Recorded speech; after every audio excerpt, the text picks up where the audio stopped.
Nabili mo Yes. ng mas mura, ipagbibili mo ng mas mahal. Correct. Ngayon, bibili ka ngayon ng mas mahal, pagkatapos ipagbibili mo, mas mahal pa. Parang anomalous yun. Meron pa po tayong tinatawag yung masidhing kahirapan. Babantayan din po natin yun.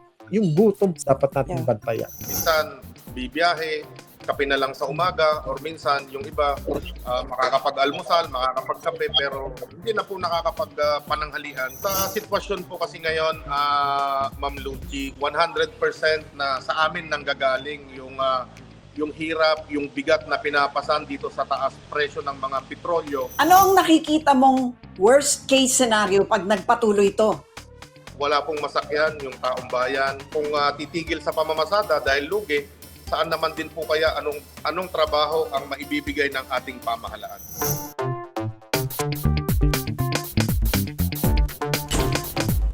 Hello everyone and welcome to Usapang Real with Lucy. Today we deviate from our usual content and format to give way to a discussion on the looming economic crisis we now face. Ang walang humpay na pagtaas sa presyo ng langis at kaakibat niyan, presyo ng lahat ng bilihin. We start with a short briefer on the situation of our jeepney drivers and transport workers who are the first to feel the impact of the oil price hikes. And later on, we will speak with economist Emmanuel Leco to give us the long-term prospects in case this war in Iran does not end soon. Stay with us. Makakasama po natin ngayon si Ginoong Mar Valbuena.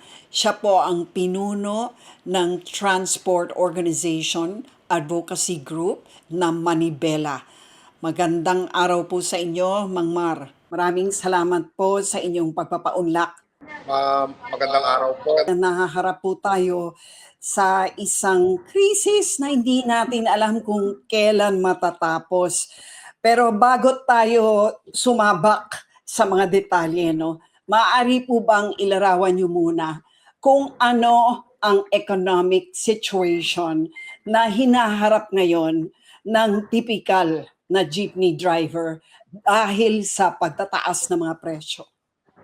Ma'am Lucy, sa isang araw na pamamasada ng ating mga jeepney drivers, mula po 5 a.m., yung iba 4 a.m., sa loob ng 12 oras hanggang 14 na oras na pamamasada, ay kumukonsumo po kami ng 30 to 35 liters a day, or equivalent yan sa 3,000 pesos na ngayon or mahigit pa, dahil nga po mahigit 100 na ang presyo ng diesel o ng crudo. Yung flight ng ating mga drivers ngayon, minsan bibiyahe, kape na lang sa umaga, or minsan yung iba makakapag-almusal, makakapagkape, pero hindi na po nakakapag-pananghalian kasi nga kailangan pong may maiuwi sila sa kanilang mga pamilya. Dahil nga po, nung unang linggo, nung unang bugso ng krisis na ito, dulot ng digmaan sa gitnang silangan, ay umaabot na po sa 400 to 500 pesos po ang nawawalang kita ng bawat tsuper. Ngayon ho ay halos ngayon po ay halos 100% na. So kung bibiyahe po kami ngayon ng maghapon, baka lugi pa. Kaya po yung iba kanya-kanyang diskarte, hindi naman po lahat ay tumigil. Ang ginawa po ay alternate na, Ma'am Lucy, yung pagbiyahe. Kaya kahit pa paano... Ano ibig sabihin ng alternate? Paano yung usapin sa alternate? Halimbawa po, bibiyahe kami ngayong araw para hindi tayo nag-aagawan sa pasahero. Kayo naman po, hindi kayo bibiyahe ngayon. At bukas kayo naman po ang bibiyahe, kami naman po ang titigil. So, magkano ang kinikita nyo sa isang araw na pagbiyahe kung ganyan nakataas ang overhead nyo? Siguro ho, nag-a-average pa rin kami ng 300 Ma'am Lucy, pero kung yung sinasabi ko nga na alternate ang biyahe, kikita po kami ng 400 pesos per day, pero wala na po kaming kalaban noon, kundi kung halimbawa po may 5 na bumibiyahing jeepney dun sa lugar namin, sa ruta namin ay 25 na lamang po ang bibiyahe ngayon at bukas naman po yung iba.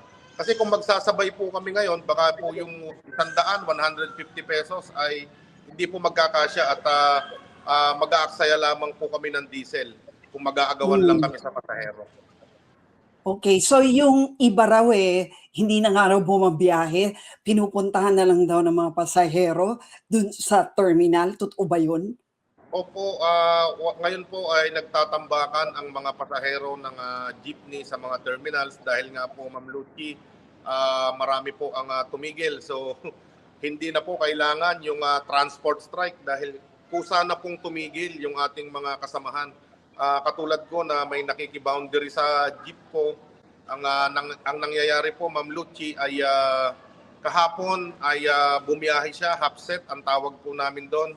Pero hindi na siya nakapag-boundary sa akin. So yung katiting na kinita niya, tumigil na siya, wala pang kalahating araw, umuwi na siya at hahanap muna ng ibang pagkakakitaan. So walang kita yung driver, kung may kita man, maliit. Ngayon, pareho kaming walang kita dahil po yung jeep na pinapasada niya, na jeep ko, ay nakagarahe lang po. Paano pag tumagal to, Mang Mar? Dahil wala naman sa kontrol ng gobyerno natin ang mga presyong yan. Dahil nga, syempre, sa Middle East naman yan ang gagaling. At Amerika naman ang magdidesisyon kung titigil ang pag-atake sa Iran. Ano mangyayari pag tumagal? Gaano katagal, kahaba ang PC ninyo? Sa sitwasyon po kasi ngayon, Ma'am Lucy, 100% na sa amin nanggagaling yung hirap, yung bigat na pinapasan dito sa taas presyo ng mga petrolyo. Kung magkakaroon po ng mga subsidy, katulad kahapon, nagtaas nga po ng nagkaroon ng fare increase pero piso lang po ang naidagdag para naman ho kaming namamalimos nito. Mas malaki pa kinikita po ng mga nasa kalsada na sumasabit sa jeep namin at nanlilimos sa mga pasahero sa loob ng jeepney. Well, ang pinoprotektahan naman nila, syempre, yung mananakay, no? Dahil sila rin talaga apektado nito. Lahat naman tayo. Ano pong masasabi nyo doon na parang long-term yung protection para naman doon sa mananakay? Ma'am Lucy, kung hindi naman po magtataas ang presyo ng diesel, wala naman pong maaapektuhan. Sana wag sa amin isisi ng mga jeepney drivers, jeepney operators, yung pagtataas ng pamasahe. Dapat nga ang ugatin dito ng ating pamahalaan, hindi lamang ng LTFRB, kasama po ang Department of Energy o lahat ng sangay ng gobyerno, lalo na po sa ating Pangulo, na tignan yung ugat kung bakit nga po maaapektuhan ang buong bansa natin. Hindi naman po pwede na itong mga driver lang, kasi kami ho kumukonsumo eh. Minsan nga po, nakakasakay naman sila sa mas mahal na mode of transportation, pero hindi sila nagrereklamo. Ito nga ho, piso, 2 piso lamang ho ang hinihiling natin, Ma'am Lucy. Kung ikukumpara mo, yung petition po natin noong mga nakaraang taon pa, ang presyo lamang po ng diesel noon ay naglalaro sa 53 to 55 pesos. Doon sa piso o 2 piso na hinihingi natin, 100% na po ang itinaas, Ma'am Lucy. Mahigit 100 pesos na po ang presyo ngayon sa mga gasolinahan. Alam nyo, Ma'am Lucy, bibigyan ko po kayo ng halimbawa. Noong mga panahon na kami ay maluwag at hindi naman ganun kataas ang presyo ng krudo, hanggang bago sumiklab itong digmaan sa gitnang silangan, 10 pesos nga lang po ang sinisingil namin at 11 pesos doon sa mga regular na pasahero namin. Kahit pupuntahan nila doon sa mga terminal namin, ganun po ang sinisingil namin. Hindi po kami nagtaas. Talagang inunawa po namin ang ating mga kababayan, lalo na po yung mga estudyante at manggagawa, na dito lamang umaasa sa pangmasang transportasyon. So ano sinasabi nyo pagka tinaas ngayon ng wala nang balikan? Yung kasing pinapakita ngayon ng LTFRB, yung inaprubahan po nila, i-fix na po yon. So may taripa na po yon. Yung dati po kasi, Ma'am Lucy, ay provisional fare increase lamang po ang ibinigay sa atin. So pansamantala lamang po yon. Kaya ang ginawa po namin, Ma'am Lucy, nung medyo nakakaluwag-luwag tayo, 10 pesos sa mga estudyante at mga senior citizens din. Yung ating mga regular na pasahero, yung 11 pesos lamang po ang sinisingil namin. Doon sa 13 pesos na ibinigay po nila, nagkusa po kami, Ma'am Lucy. Nag-ano kayo? Nagkusa po kami na magbaba po. Pansamantala lang ba yung hinihingi nyo o pangmatagalan na yan? Wala nang pagbabalik sa dati yan, sa status quo ngayon. Kahit na bumaba pa ulit ang presyo ng langis kung matigil ang gera. Tama po kayo, Ma'am Lucy, kasi may taripa na po ito. Uulitin ko po, 55 pesos ang presyo ng diesel nung nagkaroon ng mga petisyon sa LTFRB. Ngayon po, mahigit 100 piso na ang kada litro. So kung susumahin natin, dapat po ang pagtaas, kung 13 pesos po ang pamasahe, dapat hindi po bababa sa 20 pesos na ang minimum. So kung gagawin po natin yung pag-aaral na yon, nando doon na dapat sa threshold na yon, yung pamasahe natin. Pero bilang konsiderasyon sa ating mga mananakay na maaapektuhan kahit po yung mga driver natin o yung nasa pampublikong transportasyon kasi magkakaroon ho ng domino effect yan. Magkakaroon ng mas mataas na inflation. Pero ang sinasabi natin, kami ba yung naging dahilan kung bakit nagkaroon ng inflation? Hindi ba dahil sa pagtaas po ng produkto ng petrolyo? Okay, well, sabihin kasi nila, syempre, external factor yun, no? Panlabas na problema na apektado tayo. So, wala rin sa control nila. Pangalawa, alam nyo naman, ang mga mananakay, hindi rin tumataas ang kita nila, no? So, yung ugat na tinutukoy ninyo sa Department of Energy, habang totoo po yan, may ilan ring mga ugat na nakaapekto naman sa iba pang sektor ng ekonomiya. No? So hindi po kumbaga sabay-sabay. I'm sure yan po ang sabihin ng ating mga economic planners at yung mga decision makers. Ngayon po, ang comment naman po ng marami dahil magna-national strike nga po. Ano daw po ang may itutulong ng national strike sa mga panahong ito? Ma'am Lucy, lilinawin ko po ang manibela ay hindi po kasama sa transport strike. Kami kasama doon dahil naiintindihan natin na pambansang problema po ito ng ating ng Pilipinas. Hindi lamang po ito sa pampublikong transportasyon kundi lahat po tayo apektado, Ma'am Lucy. Hindi pa kami nagtataas ng pamasahe pero yung mga pangunahing bilihin nagtaas na. Yung bigas nga po, 2 piso na ang itinaas na una pa sa amin. Pero kasi may logistic cost din po sila. Kaya po inuunawa natin ito. Yung mga transport strike po ngayon, ang gusto nating ibigay sa gobyerno, solusyon. So kailangan Ma'am Lucy, yung fare increase dapat makatotohanan, makatwiran ito. At dapat nakakasapat yung fare increase na ibibigay. Yung ayuda, fuel subsidy, dapat madaliin ito. Kasi kung aabot pa ito ng 1 buwan, wala na, pinagsamantalahan na tayo ng husto ng mga oil companies. At yung pinapanawagan po natin na pag-suspend ang pagbibigay ng emergency power sa ating Pangulo na isuspend yung excise tax, sana kasama na yung value added tax. Yun po ay makakapagresulta na tayo ay kahit papaano ay makahinga-hinga at kahit konti may kikitain.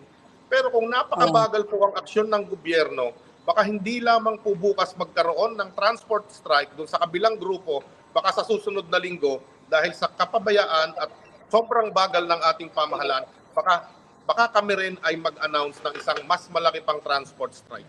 May nagsabi ng mga ekonomista na hindi makakatulong ang pagtanggal ng mga excise tax pati VAT dahil malaki ang mawawala sa budget ng gobyerno at ang lalong maghihirap ay ang mga mahihirap. Ano masabi nyo dyan? Sa ating gobyerno, mawalang galang na. Saan po napunta sa excise tax pa lamang po na umaabot sa 100 bilyong piso. Umaabot na nga po yata ito sa 150 billion pesos per year na kinikita o pondo na nakukuha dito pa lamang sa excise tax sa mga produktong petrolyo. Saan po ito ginamit? Meron bang proyekto na pinaggamitan itong mga pondo na ito sa loob ng napakahabang panahon, Ma'am Lucy. Nitong mga nakalipas na 2-3 taon, Ma'am Lucy, o isang dekada na, sabihin na lang natin, trilyon ang nawalang pera ng taong bayan mula sa buwis, dugo at pawis ng bawat mamamayang Pilipino. Yung pera po na ito, kung ito po ay pinag-iisipan, pinaghahandaan, kung may mabuting namumuno sa ating bansa, napakalaki na po sanang oil reserve itong pinaggamitan nitong pera na ito, magpagawa ng malalaking reservoir na kung saan ay pwede tayong mag-imbak ng pangmatagalan na langis.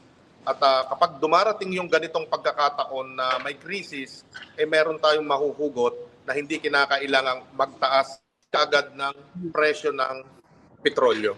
Ano ang nakikita mong worst case scenario pag nagpatuloy ito? Wala pong masakyan yung taong bayan. Isa na po yan sa nakikita natin kasi kahit anong pilit po natin na pumasada, kung wala naman pong kikitain at malulugi lang, bakit pa po magpapatuloy? At ang nakikita natin, ang worst case scenario dito, Mama Lucy, kawawa po yung ating mga maliliit na kababayan. Kung titigil sa pamamasada dahil lugi, saan naman din po kaya anong trabaho ang maibibigay ng ating pamahalaan? Mhm.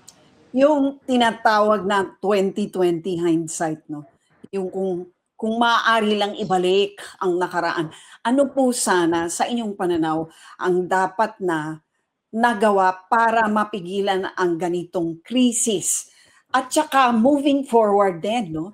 Ano ba ang dapat talagang gawin kung may isang pwedeng tanggalin sa sistema para tayo'y laging handa sa mga ganitong krisis? Ano po kaya yun? Ma'am Lucy, ang talagang nagpapahirap sa atin, korupsyon. Tayo ang pinakamalaki ang buwis na sinisingil sa buong Southeast Asia o sa buong Asia yata. Pero bakit mahirap pa rin ang ating mga kababayan, mahirap pa rin ang bansa natin, at sa tuwing magkakaroon ng krisis, walang kahandaan ang ating pamahalaan. Siguro kung mayroong babaguhin dito, Ma'am Lucy, tapusin na itong mga political dynasty at palitan na yung sistema ng ating gobyerno na kung saan ay iniidolo itong mga wala namang kakayahang magpatakbo ng ating bansa, ng ating gobyerno. Right. Maraming salamat sa inyo, Ginoong Mar Valbuena ng Manibela. Thank you. Maraming salamat po, Ma'am Lucy.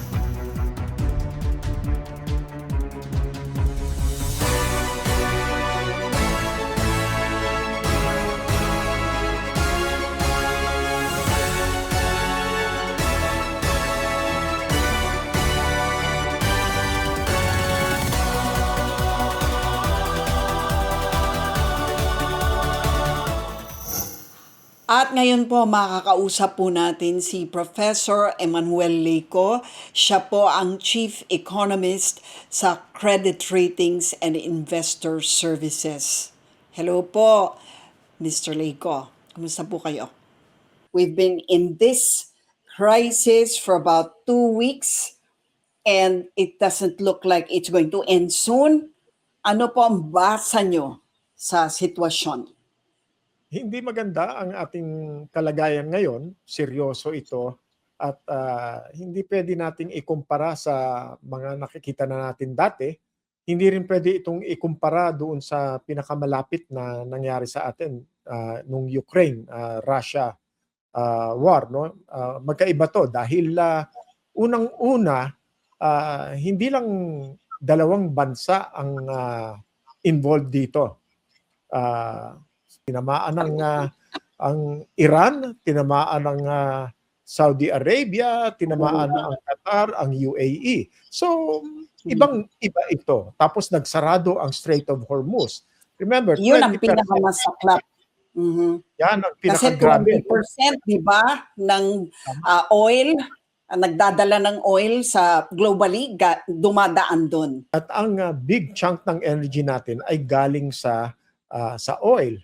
20% ng oil natin ay nanggagaling sa Strait of Hormuz. Hindi pwedeng umandar ang ekonomiya ng katulad nung dati kung ang 20% ay wala. Ano ba ang gagawin natin, sir? Naharap tayo sa isang sitwasyon na wala naman tayong kontrol sa anumang magiging solusyon dyan. What can we really honestly do from our end? Tama kayo, Ma'am Lucy. Pagdating doon sa gera sa Middle East, wala tayong masasabi, wala tayong control. At kung ano man ang presyohan na mangyari sa Middle East, ay wala rin talaga tayong mga gagawang para impluwensyahan yan. Pero malaki ang magagawa natin para kontrolin at bawasan o maibsan ang epekto ng pagtaas ng presyo ng petrolyo sa merkado sa world market. No, Mga yan. tulad niyan, Anong pwedeng gawin? merong ini-impose na excise tax, merong value-added tax ang ating pamahalaan.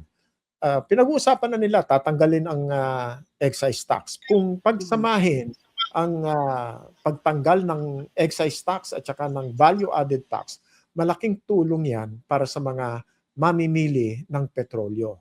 Pero maraming ano dyan, tumututol dyan sa pagtanggal ng excise tax at ng VAT dahil nga raw, ang laki raw ng iaawas niyan sa magiging budget sana ng gobyerno sa taong ito. Anong masasabi niyo dyan? Ang computation na narinig ko ay mga 700 billion pesos ang mawawala. Pero sabi ko naman, noon lang nagkakaroon ng investigasyon sa flood control, mahigit 700 billion ang nawawala. Trillion na nga ang computation ng mga iba na nawala sa ating budget. So, hindi naman shocking, no? Mawala ang 700 billion. Pero hindi naman pwede na mawala ang 700 billion. Pero may kailangan gawin ang pamahalaan. Pwedeng gawin ng pamahalaan ay unang-una, ayusin din ang pangungulekta ng ating buwis. Lalong-lalo na doon sa mga napatunayan na hindi nagbabayad, na merong mga kaso sa BIR, ay ipatupad na agad yung pagkolekta. Pangalawa, pwede rin naman na yung mga proyekto ng pamahalaan na hindi naman essential o kaya ay pwedeng ipagpaliban na natin. Yung mga pondo, halimbawa yung marami rin ang advocate nito, tanggalin na yung mga confidential funds, yung intelligence fund ng mga ahensya na hindi naman kasama sa militar o sa kapulisan. Dahil ang gumagawa dapat talaga ng intelligence ay ang militar at ang kapulisan. Hindi yung dati nga narinig natin, pati ang Department of Education ay may intelligence fund. Kailangan i-rationalize natin. Maraming nakalusot na item dito sa ating budget na pagka tiningnan natin ngayon at isinaalang-alang natin na ngayon ay dumadaan tayo sa isang napaka-bigat na krisis. Ito po ay krisis. Hindi po ito pangkaraniwang pangyayari lamang na pwede nating tawiran, pwede nating ipagpaliban, at pwede nating sabihin na ang epekto niyan ay limitado lang. Hindi po. Ito ay apektado ang buong pamayanan. Ang buong Pilipinas ay apektado nito. Of course, hindi naman pare-pareho ang epekto nito, no? Meron ding naaapektuhan ng mas malaki kaysa sa iba. Pero ang malaki at pinakamabigat na epekto nito ay mararanasan ng particularly yung mga wage earners, yung mga minimum wage earners. Dahil hindi lumalaki ang sweldo nila, ang kanilang kinikita ay eksakto lang sa mga pangangailangan nila. Yung mga walang ipon, ito ang makakaramdam ng patuloy na pagtaas ng presyo ng petrolyo. Can we go to the specifics of this, no? Kunyari po, pag-uusapan natin ang presyo ng bilihin. Pag nagpatuloy po ito, at mukhang magpapatuloy nga at the very least for the next 3 weeks, and that's being very conservative, sabi ng iba, no? Ano nakikita niyong inflation natin? Sabihin na lang natin, in the next 3 weeks, will it rise to 4%. Yun ang fear ng marami. And even may reach 6% or 7%. Wow. Kaya ba? Kung magpatuloy po ito at sinasabi nga nila na sigurado na yan na mahigit sa 2 linggo yan. Si Trump mismo ay nagsasabi ng mga 4 to 6 weeks, naka-2 linggo na tayo. Pero wala pa tayong nakikitang katapusan ng kaguluhan na ito. So at ngayon ang petrolyo ay tumaas na 20%, 30%, even 40%. So I think mahina na sabihin natin na kung nung nakaraan 2.4% lang ang ating inflation, mahina po na sumampa ng 3% o mahigit pa ang inflation. At ngayon, hindi po ito pare-parehong inflation. Ano po? Iba-iba ang inflation. Halimbawa, ang inflation ng pagkain. Iba po yan. Ang inflation ng transportation, iba rin po yan. Pinagsasama-sama lang yan para magkaroon po tayo ng average inflation sa buong Pilipinas. At depende rin po kung saan kayo nakatira, kung malayo sa syudad o kaya ay mas malayo kayo doon sa pinangyayarihan ng hindi ko masasabing sibilisasyon, kundi yung modernization. Halimbawa, yung mga infrastructure ay hindi sapat o hindi po abante doon sa mga lugar na yon. Mas mahirap po ang logistics. Ngayon, ang pagkain, yan po ang malakas ang epekto dahil mula po doon sa mga bukirin, mula po doon sa mga pinag-aanihan ng ating pong mga gulay, ng bigas, ng kung ano-ano pang pagkain, ililikas yan, dadalhin po yan sa mga syudad. At kung tumaas ang presyo ng petrolyo, ay tataas din po ang presyo ng mga pagkain sa mga pamilihang bayan. Yan po ay kung pinag-uusapan lang natin kung ang kakainin natin ay yung mga galing lang po dito sa Pilipinas. Ang problema po, pag yung bigas, inaangkat natin. No? So, mas mahal po yun. How many Filipinos are gonna be forced to go below the poverty line at the rate we're going? Recently, inilabas po ng Philippine Statistics Authority ang bilang ng mga walang trabaho sa Pilipinas. Kulang-kulang na 3 milyon, 2.9 ang walang trabaho. So, ibig sabihin yan, kung yung 2.9 na yon ay may mga pamilya na ang average size natin ay 4-5, di mas mahigit pa po sa 3 million ang ating pong makikita, aasahan na umaasa doon sa padre de pamilya, madre de pamilya na walang trabaho. So, makikinita-kinita natin, malawakang kagutuman po ito ang aasahan natin kung magpatuloy pa ito. So, sabihin natin na magpatuloy po ito ng 2 buwan. Mabigat na po yan. Ramdam na yan ng ating pong mga mamamayan. Tataas na po ang presyo ng mga bilihin. Kasi ang unang tumataas po ay ang transportasyon. Yes. Tumataas din po ang presyo ng mga utilities natin.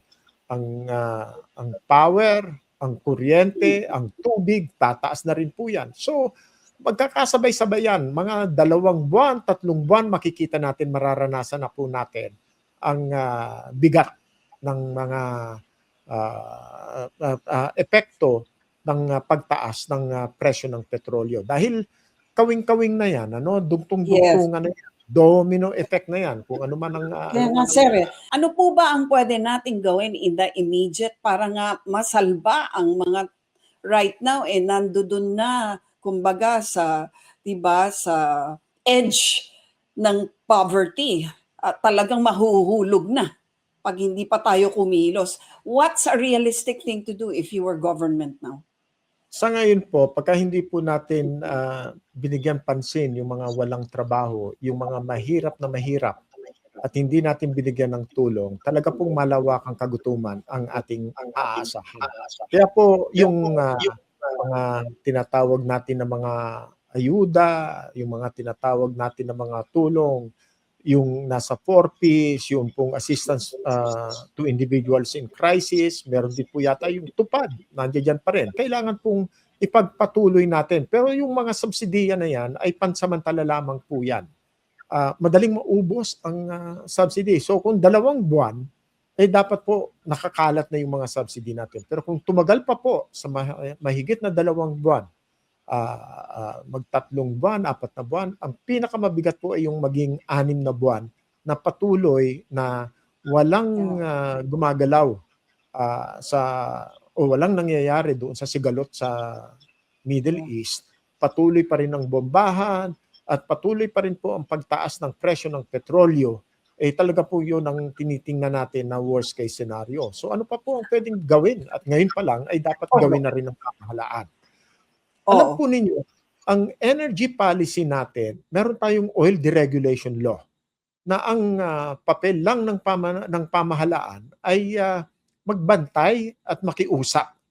Bantayan kung ano ang galaw ng mga private oil companies at sabihin na, oy, bawal na ang ginagawa ninyo. Ang oil deregulation, yung pagpepresyo po, naibigay na natin sa private sector Tayo guidelines na lang. Yung ibang bansa, meron din po silang pinapatupad mga price ceiling. Sa atin po, walang price ceiling. So dapat yan po ang isang i-consider ng gobyerno. Pero hindi yan maipapatupad kung hindi natin alam kung paano ba nagpepresyo.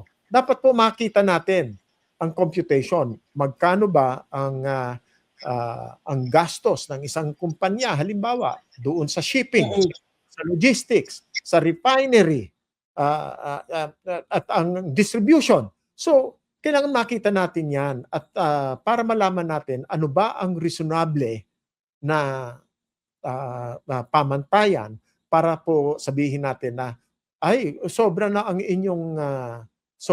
inyong kita dito. Sobra-sobra na.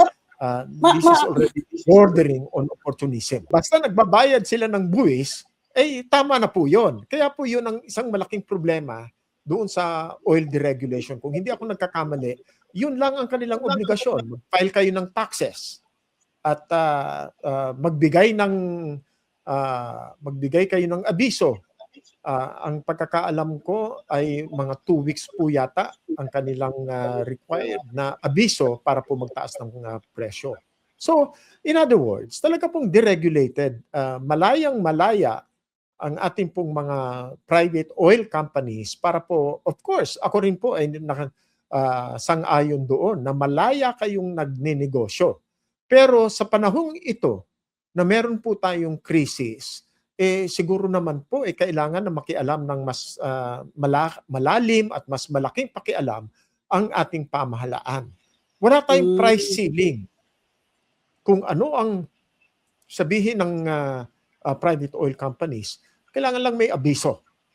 Meron ba tayong pamantayan dun sa hanggang kailan, hanggang saan, gaano kalaki ang ating ang pwede nilang ipataw na presyo? Wala po tayong ganon. Ang pagkakaalam ko, maaari pong nagkakamali ako, kaya pwede rin po ninyong i-double check. No? Ito po ay panahon ng sama-samang pagkilos at may sakripisyo po talaga. Totoo yan, may sakripisyo po. Maaaring mabawasan ang kanilang kita, pero hindi naman po lugi. Dahil pass on karaniwan po pass through ang mga expenses. Okay, surely you're not suggesting that we go back to regulation. I mean, maraming ekonomista ang hindi sang-ayon dyan, di ba? Dahil sabi nga nila para daw ilang beses nang napatunayan na hindi raw nagwo-work ang regulation. Para daw yung zombie na bubuhayin mo raw daw ulit at zombie na siya. Kung walang kakayahan ang pamahalaan na mag-regulate, delikado po yon. Tama po kayo, zombie parang binuhay natin dahil nung mga nakaraan, the more regulations that you impose and the government is not capable of enforcing that, we're just giving way to more instances of corruption. Hindi po tama yon. Pero kung regulation ay nababatay doon sa kakayahan, deliberate at logical and rational policy ng pamahalaan ay doon po tayo dapat pumunta. Hindi naman po ito, I'm not advocating na blindly na i-regulate mo pero wala palang kakayahan ang pamahalaan dahil ano talaga, at saka papatayin nito ang negosyo. Yes. Sa ngayon nga po, maraming mga nagnenegosyo na ang palagay nila ay masyado ang pakikialam ng pamahalaan. Pero ang sa palagay ko po ay magkaroon ng mas malaking pakialam ang pamahalaan sa ating pong mga energy sector. Dahil hindi po pwede yung anong ginagawa natin, nakikiusap lang po tayo. At nagbabantay at nagsasabi, 2 weeks yan bakit kayo 1 week pa lang nagtataas na? Hindi po pwede yun. Kailangan po mas aktibo. Alam po ninyo, kung hindi po tayo mag-i-impose, halimbawa po sa panahong ito ng price ceiling, sa panahong ito, talaga pong sasadsad tayo. Ang ibig ko pong sabihin ng pagsadsad, ay pagka hindi po na makayanan ng ating pong mamimili at ng mga maliliit na negosyante, at tandaan po natin, ang mga maliliit na negosyante ay mga 90% or more ng ating mga negosyo dito sa Pilipinas ay pinapatakbo ng mga small and medium enterprises. Opo. So ngayon, pagka hindi na makayanan ng small, mga SMEs at ng ating pong consumer, talaga pong sasadsad ang household spending, maraming magsasara na mga negosyo, at ang ating kabuhayan o ang ating GDP sa kabuuan ay sasadsad. Yes. So ngayon po, this is a crisis, this is a serious situation, serious crisis that calls for serious response from the government. Hindi po ito business as usual. Katulad po niyan, may mga tanong. Ang pinagbibili na inventaryo sa merkado ngayon ay yung mga petrolyo na binili natin 2 or 3 weeks ago, even more than a month. Bakit ngayon pinagbibili nyo na, nakuha nyo yan sa mas mababang presyo, bakit ngayon pinagbibili nyo na ng mas mataas? Sabi nila replacement cost At yun po ay tinatanggap ng DOE, replacement cost yan. Parang anomalous yun. Nabili mo ng mas mahal, ng mas mura, ipagbibili mo ng mas mahal. Ngayon, bibili ka ngayon ng mas mahal, pagkatapos ipagbibili mo, mas mahal pa. Kasi meron pong, may patong. No? So talagang walang talo dito ang mga oil companies. I'm sorry, but I think the oil companies will have to come forward and explain how they do business. Pakita po nila kung tayo po ay nalalabuan doon sa logic ng kanilang business. Kasi po sa pangkaraniwang mamamayan, katulad po ninyo, ang isip natin, binili nyo yan sa world market 2 or 3 weeks ago sa presyo na mas mura, bakit nyo pagbibili ng mas mahal? Tapos ang sagot, replacement cost po yan So ang ibig bang sabihin yan, hindi nyo na itataas ang presyo ng petrolyo. Pero ang nangyayari po, kung ganun ang logic niyan, dapat yung binili nyo noong mga 2 or 3 weeks ago, ganun din ang presyo ng pagbebenta nyo sa merkado ngayon. Dahil ang pricing natin ay, kung sabi niyo ay replacement cost, dapat kung ang replacement cost ngayon ay $100, pagka umakyat ng $120, $120, ipagbibili nyo pa rin yan sa merkado at $100. Nako, sa iba namang usaping ekonomiya, no? Yun hong foreign exchange, yung ating piso, lalong bumagsak, no? At ang panganib nga ng pangamba ng marami ay baka daw mag-breach na ng 60. Kasi ngayon pa lang 592 na, nandun na sa levels na yun. Yung tinatawag na macroeconomic prospects natin, pwede ba mag-stagflation? Naharap po ba tayo dyan? Imminent? Pag hindi ito na humupa? Nakikita-kita na po natin na talagang posible na magkaroon ng stagflation. Maaring ang tawag nila doon ay stagflation, pero ang tawag natin dito sa Pilipinas ay kahirapan. Mabigat ang kabuhayan, mabigat ang pamumuhay na dinaranas natin. Mas makikita po natin, mas marami ang nawawalan ng trabaho, mas maraming negosyo ang nagsasara, at ang dulot niyan ay marami rin po na mahihirapan na makatawid sa mga pang-araw-araw na pangangailangan nila. Yung ating poverty rate ay mas lalaki. Kung tinatawag natin ngayon na ang poverty rate natin ay maaaring nasa sa 15%, maaari po tayong bumalik hanggang 17-20%, no, ng ating pong populasyon ay nasa mahirap, at meron pa po tayong tinatawag yung masidhing kahirapan. Babantayan din po natin yun. Yung gutom po Sir. ang dapat nating bantayan. Okay, sir. Ano ang maipapayo nyo sa mga Pilipino sa panahong ito? Hindi lang po sa mga mahihirap, kundi lalo't pati yung middle class, no, na laging naiipit, laging kasama ang middle class sa pagtaas ng buwis. Diba? Hindi naman nabibigyan ng subsidiya ang middle class. Yung mga mayayaman, hindi naman tayo naaawa sa mga yon. Alam nating lahat, wala masyadong kawalan sa kanila. Comfort-wise, walang mababawas. Ano ang maipapayo nyo sa mas nakararaming Pilipino na talagang nanganganib sa mga panahong ito? Yung po sa ating pong mga mamamayan na halimbawa nawalan ng trabaho, mahirap naman po sabihin sa kanila na magtipid. Wala na po silang matitipid. No?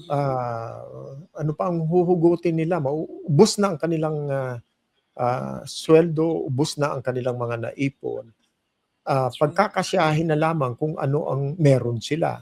Nakakahiya po sabihin sa kanila na magtipid kasi wala na po talagang kumbaga pipigain. Ngayon po, doon sa mga sa middle class na merong naitatabi kahit kaunti, ito po, pwede po silang magtipid.